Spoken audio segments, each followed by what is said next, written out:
अभिषेक नाम के एक लड़के की है। अभिषेक आद्रा शहर का रहने वाला है, जो कि वेस्ट बंगाल में है। अभिषेक बच्चों के घर जाकर उन्हें ट्यूशन पढ़ाया करता था। वो लोगों से काफी मिलजुल कर रहने वाला इंसान है। एक रात की बात है, जब अभिषेक बच्चों को पढ़ाकर ट्यूशन से अपने घर वापस आ रहा था, तभी उसे सड़क पर कुछ दिखा, जिसे देखकर वो वहां रुक गया।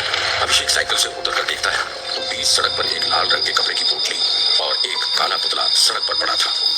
अरे, ये रास्ते के बीच क्या पड़ा है? लगता है ये सब शरारत शहर के लोगों को डराने के लिए की गई है। अभिषेक लात मारकर उन चीजों को सड़क से दूर कर देता है। उन चीजों को लात मारकर अभिषेक ने बहुत बड़ी गलती कर दी थी।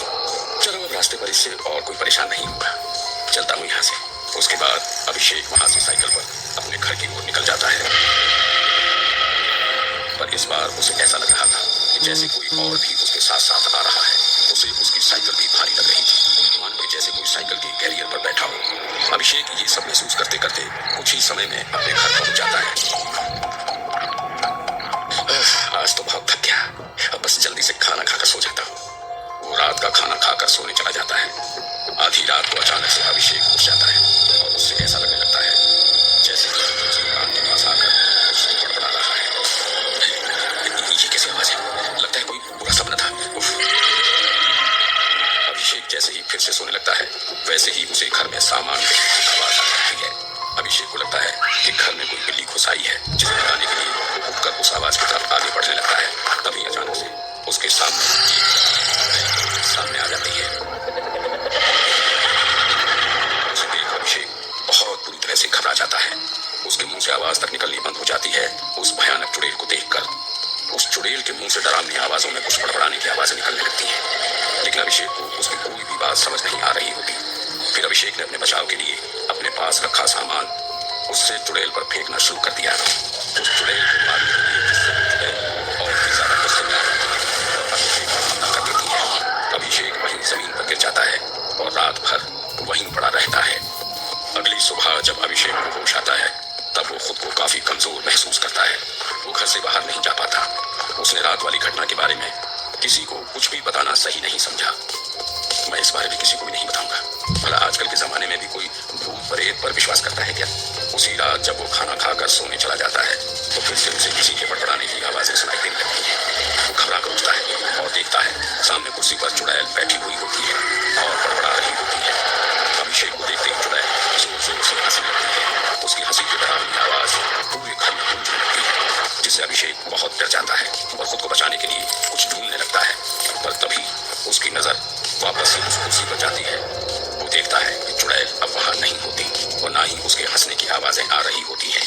फिर अचानक से कुछ चुड़ैल की हंसी की आवाजें और उसका साया पूरे घर में एक से दूसरी जगह दिखना और दिखकर वापस गायब होना शुरू हो जाता है। इस सबसे डरकर अभिषेक बेड के नीचे छुप जाता है और रात को वहीं सोने की कोशिश करता है। और उसे लगता है जैसे मानो उसे मार ही डालेंगे। उस पूरी रात अभिषेक सो नहीं पाया। वो दिन ब दिन काफी कमजोर होने लगा। फिर एक दिन अभिषेक के दोस्त शिवा को यह खबर मिली कि वो 4 दिन से बच्चों को ट्यूशन पढ़ाने नहीं आ रहा। ये सुन शिवा को अभिषेक की चिंता होने लगी और वो उसका पता लेने उसके घर जाता है। जैसे कि शिवा अभिषेक के घर पहुंचता है तो वो देखता है कि अभिषेक घर के एक कोने में घबराया हुआ जमीन पर बैठा हुआ है। ये तो इतना कमजोर कैसे हो गया? सब कुछ ठीक तो है ना भाई? और मुझे पता लगा कि तू कई दिनों से बच्चों को पढ़ाने भी नहीं गया। तभी शिवा को घर के दूसरे हिस्से से कुछ अजीब सी खौफनाक आवाजें सुनाई देती हैं और वो समझ जाता है कि वहां कुछ गड़बड़ है। और वो अभिषेक को अपने साथ घर से बाहर ले जाकर उससे पूछता है, क्या हुआ है तेरे साथ? मुझे सब सच सच बता, मैं तेरी मदद करूंगा। अभिषेक के साथ पीछे कुछ दिनों से जो कुछ भी घट रहा था, वो सब कुछ अभिषेक शिवा को बता देता है। शिवा अभिषेक की सारी बातें सुनकर समझ जाता है उसे अब क्या करना है और वो बिना एक पल भी गंवाए अभिषेक को काली मंदिर वाले बाबा के पास ले जाता है। मंदिर पहुंचकर शिवा अपने दोस्त के साथ घट रही सब घटनाओं को बाबा को बता देता है। मैं इसकी आंखों में देखकर ही समझ गया था कि इस पर किसी का बुरा साया है।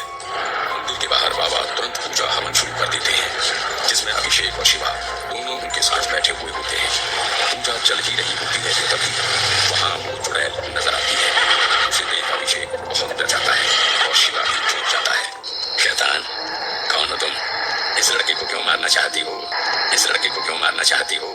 छोड़ दो इसे और चली जाओ यहाँ से वापस अपनी दुनिया में। ये सुन चुड़ैल भयानक आवाजें निकालने लगती है और कहती है, इस लड़की का खून तब तक पीऊंगी जब तक ये मर नहीं जाता। ये सब तुम इसके साथ ही क्यों कर रही हो? इस लड़की ने तुम्हारा क्या बिगाड़ा है? कानून ने तांत्रिक क्रिया से मुझे अपने वश में कर लिया था। वो अपने दुश्मनों को मारने के लिए मेरा इस्तेमाल किया करता था। मैं अपने दुश्मनों का खून तब तक पीती थी जब तक कि वो मर नहीं जाते थे। फिर एक दिन उस तांत्रिक ने मुझसे अपना पीछा छुड़वाने के लिए मुझे एक काले कपड़े में घायल करके लाल रंग के कपड़े पहना। असल में पूरा जब अभिषेक अपने घर वापस आ रहा था तो अमावस्या की रात थी। जिस रास्ते में अभिषेक रुका था वो एक चौराहा था और उसने जिस कोठरी को लात मारी थी उसमें वही पुतला था जिसमें तांत्रिक ने चुड़ैल को कैद किया हुआ था। कोठरी को लात मारने के कारण वो चुड़ैल पुतले से आजाद होकर अभिषेक के पीछे पड़ गई। हे शैतान, तुम इस लड़के का